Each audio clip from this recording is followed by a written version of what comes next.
Hey, Dream Drivers. Welcome to episode 220 of the Dreams and Drive podcast. In today's episode, this week's episode, I should say, is one that's long overdue. It's one that I know a lot of you guys have been asking me about. And this is my 1-year life update. I quit my job to pursue Dreams and Drive full time in August 2018. And I feel like it's about time that I check back in with you guys and let you all know. So as a reminder, I quit my job, or I was kind of forced. I left the job due to certain circumstances last year, and it was a decision that I was excited about, but at the same time, I was a little nervous about because I really didn't know how everything would pan out. So that's what we're going to talk about today. And I think this will give you a behind the scenes into who I am, what I stand for. And a lot of you also have been asking, you want to know a little bit more about me. So hopefully this is a way that you can do it. So if you enjoyed this episode, please make sure that you're sharing with your community. You can find us across the board on Facebook, Twitter, and Instagram at Dreams and Drive. And you can use the hashtag Dreams and Drive when sharing as well. And make sure that you are subscribed wherever you're listening, especially if this is your first episode listening in, and you want to make sure to get updates when we have new ones. Before we actually get into some of the things I've learned and updates and lessons, I want to just kind of put this all into context and what I think really inspired me to do this episode for this week. So this past weekend, October 3rd to October 5th, I was at Princeton University, my alma mater, for their Black Alumni Conference. It was called Thrive, and I actually had the honor of being on the steering committee for that. So for the past 9 months, me and a group of alumni, we were really integral with working with the university and planning the conference. So from programming to branding to content to all that stuff, we had a great part of it. And we were like the alumni representation of what we think needed to happen at Thrive. So being there, being amongst over 1,400 Black Princeton alumni was so inspiring, was so encouraging. And I'm not one to shy away from repping that I went to Princeton. It's something that I really am proud of. My year, I think there were only 1,200 of us or 1,300 of us that actually got accepted and attended out of 30-something thousand. It's a privilege to be able to be a Black woman attending an Ivy League university, and it's one that I'll never hide. My experience was not bad. Know that I have other counterparts who may have had different experiences, but my unique experience was, I really felt like Princeton did a lot for me. And at the same time, I feel like there were so many things that I didn't utilize while there, but I always forever rep Princeton, and just having access to all those resources and stuff is so important. So I was on a panel that was called Career Transitions, the Road Less Traveled. And on that panel, there were other alumni. They were actually all women. And they were just talking about the different transitions that they made during their career. And I was the youngest alum. I'm 28. And they all were at least 20 years out. So, 20 years my senior and more. And just hearing about how their careers changed and how they may have been doing things that they never thought they would be doing was really encouraging to me, because I think sometimes as young people, younger persons, millennials, we're not able to see just how long our road actually is. We don't see that we don't necessarily have to have all the answers. And I think I've definitely been in this space in the past year since quitting my job of trying to figure out, am I doing the best thing? Is this the right thing? What should I be doing? Did I make a mistake? My life is over. There's so many different varying emotions that I felt. So being on this panel of women that were talking about, hey, I did this for 5 years. I did this for 20 years. And then I transitioned and did something else. It made me really put things into perspective. And I think it's something that I want to use as a guide to how you guys hear about my updates, and realize that life is a continuum and it doesn't really end until you die, and you never know when that's going to happen. So I think that's what really encouraged me to sit down and do this reflection. And I really wanted to be raw. So I have 15 points.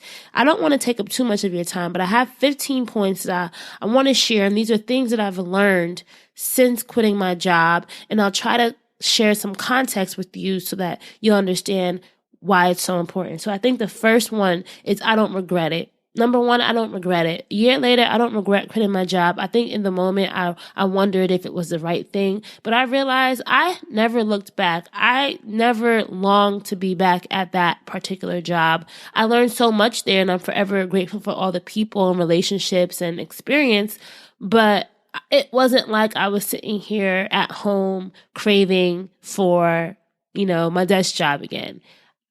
I realize that sometimes we make decisions out of fear. We don't make decisions out of fear, but then realizing when you make the decision, it's probably the most uplifting thing you can do. So number one, I don't regret it. But then at the same time, number two is uncertainty is real. So you cannot regret something, but at the same time be very uncertain. And I think that there was a anxiety that I sometimes still feel as if did I make the right choice? But it's not the same as regret, if that makes anything. If that makes sense. Like, it's not like I regret it, but I do know there are a lot of times when I feel very uncertain. But I'm still confident that, all right, girl, you got this. You got this. It's really hard when you go from having a stable income, you're making this amount of money every week, and then still having the same bills that you had before you quit your job. So I think the biggest thing for me was having that financial net and making sure I had saved enough before I quit. That was very important. That's why I want to say, money won't fall out of the trees. That's number three. Money will not fall out of the tree. So you have to make sure that if you can help it, right? A lot of us have to quit our jobs for reasons that we don't know. We aren't always able to save, but you definitely have to have some kind of financial plan, some kind of way to either make up revenue or to securely, use your savings without running through it too fast. For me, one thing that really helped me was when I quit my job, I was able to file for unemployment. I'll be very clear with you. So for 6 months, I was able to get, a check every week. And that really helped because, it just helped me cover main expenses. And I don't regret that. I don't feel shameful of saying that, yeah, for 6 months I was on unemployment, but you know what? I deserved it in the sense that I put in my time at the job, I paid into it, and my employer was gracious enough to grant me that. And so that was something that they didn't contest it, I should say. So I really appreciate it. And that really helped me, especially continue to save as much as possible and just have a little bit of a padding for those first 6 months. But at the same time, you have to, if you're going to quit and you aren't making money from your business as of yet, you have to figure out what are some other ways that you can make money. So I definitely started freelancing more, had other clients, and that really helped a lot. So going back to number 4, I think the biggest thing also is in this world of not having your own job, I really realized the 2 things that were really important to me. And it's something that I think about because I'm not like 100% sure that I'll never work for anyone else ever again. But I realized there were 2 things that I really needed, which was flexibility, right? And freedom. And that's something that my current job didn't necessarily have, or my past job didn't necessarily have. But that flexibility and freedom, especially as an entrepreneur, as a creative, are some of my values. And it's funny because one of the things that an alum on the panel, Juanita James, talked about, she said that you need to find organizations that align with your values. And as you make transitions in your life, you have to get really clear about what are the things that you value, and then how are these places that you're entering either aligned or not aligned, and making sure that that's the right thing that's guiding you as you make decisions. Number 5, the thing that I learned to update, and I've had to navigate this all the time, is everyone's going to have an opinion. Everyone's going to have an opinion about what you should do, what you shouldn't be doing. But at the end of the day, the only opinion that really matters, or the ones that you have to be really solid with, is what you think, right? And what you feel and what you believe.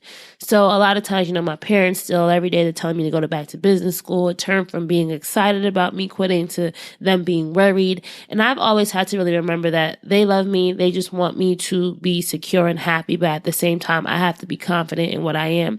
So know that if you do decide to quit, even a year later, people will still have an opinion. And that will definitely be something that you'll constantly be having to navigate through.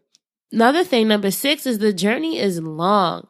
I've always told myself, where was Oprah year 4 into her journey, right? where was Oprah at my age? She wasn't even in the newsroom yet, I don't believe. Or, she didn't have her show yet. But look at where she is now. She's over 60 years old, and she's had so many different careers. She's had so many different opportunities that I think sometimes we have to remember the journey is long. And one decision that you make today won't necessarily be the definition or how your whole life is defined. So when you think about decisions you have to make, you have to realize that there's going to be so many evolutions past this point. There are things that I probably can't even think about how my life will be. So the journey is long. There's going to be so many markers in it, and you really, really have to remember that when there are times when you might slip into that point of regret, right? Number 7, relationships are key. When I realized when I quit my job, the people that were in my network were so important, right? I had to have different types of relationships, and they all serve me in different ways, right? You need your actual friends, your loved ones, like the people who are supportive of you. But then you actually need relationships that can hold you accountable. So that may be coaches, that may be mentors, that may be advisors. Those relationships will be very important too. So like me, a person who has been a blessing in my life has been Rich Keller. He was, I think, episode 101 or 199 guest of What's Your One Word? And he's somebody who always checks in with me at least once a month, and we have these calls, and he always reminds me that I am a storyteller, and no matter what, I need to let that fuel whatever my decision is. And having those people who are holding you accountable, those people who will push you, is going to be so important. And sometimes you might have to seek them out. We don't always have these built-in relationships in our life. So if you feel like you don't have the relationships that you need in order to really sustain, if you quit your job, then you're going to have to really invest in finding the people, finding your personal board of directors that are going to help you and that are going to really serve as a guide, because you can't do this alone. That's something I'm realizing. Like, you really can't do this alone. And just physically, when you quit your job and you're not working in a co-working space, you are actually alone a lot of times. So having those relationships, having those people you can check in, help give you a grounding of the real world, because it's really easy. I know there's times when I didn't leave my house for a week, but you don't even realize that. Just sitting in your bed all day and doing work and being heads down, you really have to get up and get out into the world and interact with people. And that's something that I'm trying to be more conscious about, and realizing what's my work style? How can I still incorporate meeting people and doing all that stuff that I was doing before, and not isolating myself, because I think it's easy to isolate yourself when you are a solopreneur and doing things on your own. All right. So the next thing that I want to say is along those lines is number 8, you'll have to create structure and discipline. There's no more having to report into a boss. There's no time clock. There's none of that. There's no set lunch time. There's no set leaving time. The biggest struggle for me was really trying to figure out, how can I create structure and discipline in my life? And I don't necessarily know if I have it all figured out when it comes to how I do work. I think sometimes I'm very sporadic depending upon what the project is, what it is that I'm doing. I could always be working, right? There's always things to do. So for me, figuring out the day-to-day has been difficult, but I try to make sure at least my weekends, at least Saturday is a day that I'm not necessarily doing work. I like doing work on Sundays, and that's also the day before the podcast comes out. So I do find that I am on it a lot, working on Sundays a lot, but at least have one day. Make sure you're carving into that structure and discipline some time to actually pull away from work and you're not doing anything. That's super important. Number 9 is, we're not done learning, and I'm not done learning. That's something that I realized, especially being on the job. You're able to take advantage of employee-driven things. You're able to really, constantly be learning conferences and all that stuff. And now you have to realize that that's your responsibility to make sure you're investing in yourself professionally and personally, and never stop learning, because when you're not around people, when you're physically isolated, it can be hard to get ideas from other people. So find ways. I've been finding is, I'll take, free online classes or things like that, or really go deep into new subjects that I may not know about, because I realize I still need to make sure that I'm building my skills, I'm marketable, and that I'm still learning about my industry and what it means to actually be a leader, a founder, a CEO. So I've known that I cannot stop learning, and it's something that I think anybody a year out from quitting really needs to think about as well. Something that I've unpacked, and it's something that I've talked about with my mastermind. I have a personal mastermind, like my two close friends from college, and it's this idea of being able to not have to have a 9 to 5 and being an entrepreneur, being a creative, having a safety net, being able to explore is a privilege. As a Black woman in history, when have we ever had the time to fully be creative and to really be able to do what, it's something that I have to realize, instead of seeing it as a burden, instead of seeing it as a worry, really embrace the privilege of it and really do all I can to make sure that I am maximizing this time, because things can change in a minute. Life can change in a minute. And I just want to know that I'm not wasting this opportunity because I'm here thinking, oh, I shouldn't have it. It's that imposter syndrome sometimes. But people who have privilege, you can either use it to help or to hinder others. And that's what I'm realizing is the work that I'm doing through Dreams and Drive is important. And let me use all the opportunity that I have in order to really make sure it's something as big as it could be. So I'm learning that. It's been really interesting seeing how everything is panning out. And I just really am hoping that I'm making the most of it and not letting all these doubts and fears come in. It's really important. Number 11, going to the next step will be uncomfortable. It's really been hard for me thinking about how do I take Dreams and Drive to the next level. There's so many times I've talked to my coach, so many things that have been suggested, but I realize if I'm not putting the work, it's never going to get done. And if I don't believe in it, it's never going to get done. And if I keep letting fear and doubt hold me back, things are not going to get done. So that's the really most uncomfortable part, knowing that the future of your future lies in you and what you do about it is the biggest thing. People can lead you to the water, but they can't make you drink, right? People can show you the way, they can teach you how to fish, but you have to really be willing to go out there and do it.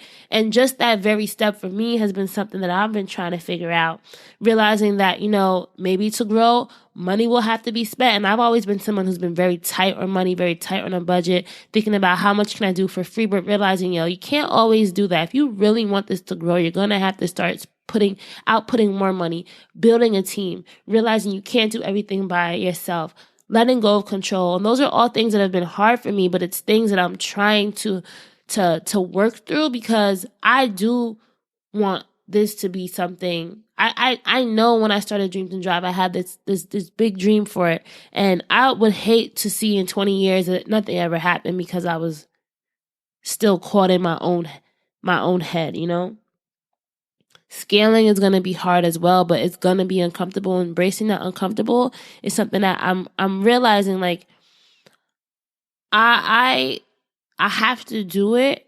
And that's why I wanted to make this episode, to just be real about all the hesitations. I think people see me as having it all together, being, so clear-minded. But listen, there's a lot of things that we doubt. And I think a lot of entrepreneurs are like this. And I think, making sure that you are being real with what you're feeling is very important.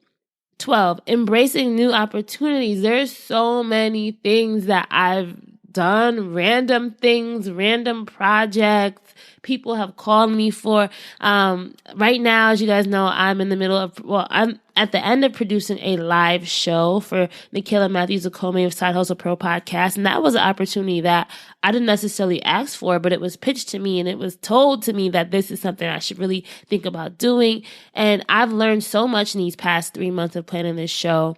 And it's something now where I'm like, maybe I could do this for other people. Maybe I could scale this. Maybe this is part of the bigger storytelling vision for Dreams and Drive, for the Rana Campbell brand.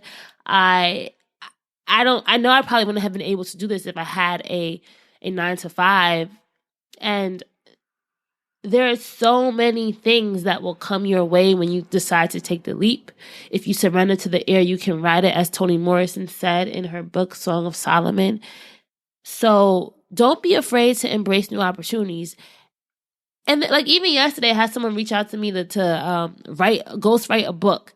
And I'm not necessarily sure if I'm going to do that, but just the fact that I'm able to really getting to vet opportunities and say yes and say no and take risks and take chances is so exciting. And that's what I really love about this stage that I am in my life. Number 13, I'm realizing that affirmations are real. If you guys heard, in our last episode with Lanice Dalzell Harris, I have some work I have to do for myself. There's this part of me that's fears success because I think I won't be able to have peace. And just affirming to myself that peace and success can coexist, that I trust myself, right? I'm listening to my intuition, I'm honoring it. Those practices are really important. I'm realizing when I'm not grounded, that's when I go astray, and that's when I get off track. And when I'm not having this, I guess, spiritual, I'm not necessarily the most religious person, but having this grounding is very, very important for staying sane. Because what people don't realize is there are days when I just sat in my bed and cried, and I'm just like, what am I doing? Like I said, I don't regret it, but it's just like, will I ever figure things out? Or just being stressed about, all right, like I'm now dipping into my savings for real. I don't want this to happen. Will I make enough money to kind of cover everything? There's so many things that I'm thinking about, but I have to always remember the biggest thing for me is peace and success can coexist, because if I don't believe that, then I'm not going to work as hard. And if I believe that, then I know me working hard will pay off. So I think that you have to have some kind of self-care practice. For me, for a while, I'll admit I haven't been as good with this as my working out, eating well, taking time for loved ones. That's so important. So remember, the business is important, but being a person is also important, because you are the person that you'll have the longest relationship with in your life. So treat yourself well. Do things that make you happy. I'm really, it's funny because I had a meet and greet in New York at Intersect NYC, and we were just doing happy hour, but me and my friend Mary, you guys know Mary, we decided to go back to Intersect NYC, the Lexus restaurant, and do their 10-course tasting menu. It was like $100-something, $50 meal, but I did it, and it was an experience, and I loved it, and I never paid that much for like just these 10 little bites of stuff, but it was something that I realized, like sometimes, money will come and go, but you'll always be here as long as you're here. And take that time to invest and treat yourself nicely. I don't want to see this time in my life as a prison, but really as an opening to and unlocking to so many different things. Seek help. Let people know. That's number 14. Let people know how they can help you. Don't be afraid to tell people and to update people about where you are in your life, right? People, if right now, I'll give you an example. I am a year into doing Dreams and Drive. I still have not monetized it the way that I want. I'm still trying to figure out how exactly will me as a storyteller look. What will that look like? So if you guys know of any opportunities, if you want to send recommendations, there are things, though I appreciate that. You can support, Dreams and Drive does have a donation page. If you ever want to make donations and figure out how you can support, you can become a Patreon member. Just go to dreamsanddrive.com/support. Don't be afraid to refer me, to ask me how you can help. I'm realizing that we do not exist in this world alone, and people want to help, but they don't know how to help. There's no way to do that. So don't be afraid to ask for help. Don't be afraid to tell people what you're doing, what you're struggling with. You guys all know, figuring out what's the product that I'm going to serve. What are the different ways that Dreams and Drive can actually, as a business, sustain itself. Those are probably the biggest things that I'm thinking right now. And I really enjoyed talking to people via carpools and when I was doing that before, because it helped me so much to see the bigger picture and to see things that I hadn't known. So last thing I want to talk about is this idea of destiny. And also just the idea of how far I've come, because when I was at Thrive, and we'll go back to Thrive, so many alum came up to me, whether they saw my name or my name tag. They saw me wearing a Dreams and Drive shirt. They said, I listened to your podcast. I love what you're doing. You're inspiring me. And people I didn't even know. You don't know how much of an impact you're having. You probably never really know who is rooting for you, who's silently cheering for you. And you don't always need to have vocal supporters. I think there's power in having silent supporters, because they're always there. And that's where that faith comes in, right? That's where that faith comes in. You can't see God if you believe in him, but you believe, he's there with you, or whatever the higher power is that you believe in. So I think for me, knowing that people are out there rooting for me, knowing that there are people out there rooting for you will help you as you make these transitions in your life. It's really does take me back to this idea of destiny. I share this with you guys a lot in other episodes. Is my life almost ended in a car crash when I was a baby, 10 months old or 11 months old, right? Serious car incident, fractured skull, still have a fractured skull to this day. You won't be able to see it on me. You never know what disabilities people have or what things they're going through. This idea that like my life almost ended in a car, and now this car has come back to kind of drive me to where I am today. It's so funny how I've stuck with this theme of motion, dreams, and drive. I think that's ties into my bigger gift in this world. I think that ties into who and what I'm supposed to do. And I think we all have our personal destinies, our own personal missions, our own unique gifts. This idea of this story has been one that has made me a storyteller. I don't think it's by chance. And I'm excited. I don't know what the future will hold, but I do know that I believe, and I do know that I'll keep trying. I'll keep hustling. It's funny. Everyone said, how you doing? And the question or the answer I kept giving people was, I'm hustling, right? Like, to me, it was like hustling means an active effort of doing something. And that is what I've been doing. And that's what I encourage you guys to keep doing, is to keep dreaming, keep driving. I mean that from the bottom of my heart. I don't know. In a year from now, my whole story may look completely different, but that's what stories are supposed to do. They're supposed to evolve. If a story was the same, it would be boring. If a story was the same, it would not really be a story. It would just be a statement. It would just be a sentence, right? Stories are ever evolving. And as long as you are here to keep writing in your personal story, you're going to be successful. I'm happy that you guys have been a very important part of this journey of mine. I appreciate every single one of you dearly. I appreciate all the reviews you guys leave. And it's funny because I did have my 925,000 download mark, I believe, last week. So we're approaching 1 million downloads. And I know there are people who have other podcasts who have reached 1 million downloads. And it might have taken me 3.75 years to reach that point. But it doesn't matter, right? Because this is my journey. It's not your journey. It's not anyone else's journey. This is my journey. And I'm excited for what's to come. I think I truly am. I truly am. Hopefully this inspires you in some way. If you want to share this with a friend, please, please, please. You know different ways that you can share. I love when you guys are posting on Instagram stories. Tag me in social media at Dreams and Drive. Use the hashtag Dreams and Drive. I read everything. I try to engage as much as possible. I appreciate you guys so much. You know what you could do? Leave a review on Apple Podcasts. I actually really love reading those too. And I try to read the new ones on the show. Keep pushing this out to people. That's the best way you guys can support, is continue to refer this and to let other people know that their dreams matter, their stories matter, and we're all in it for the long run, right? And our next episode, and it's going to be with Craig Robinson. That's Michelle Obama's big brother. He's a Princeton alum. We had a great chat about his life and about things that he's learned from his parents and just guiding things and what it means to be a leader, what it means to have character. And I really think you guys are going to enjoy that. Keep dreaming, keep driving, and we'll chat again. Bye, guys.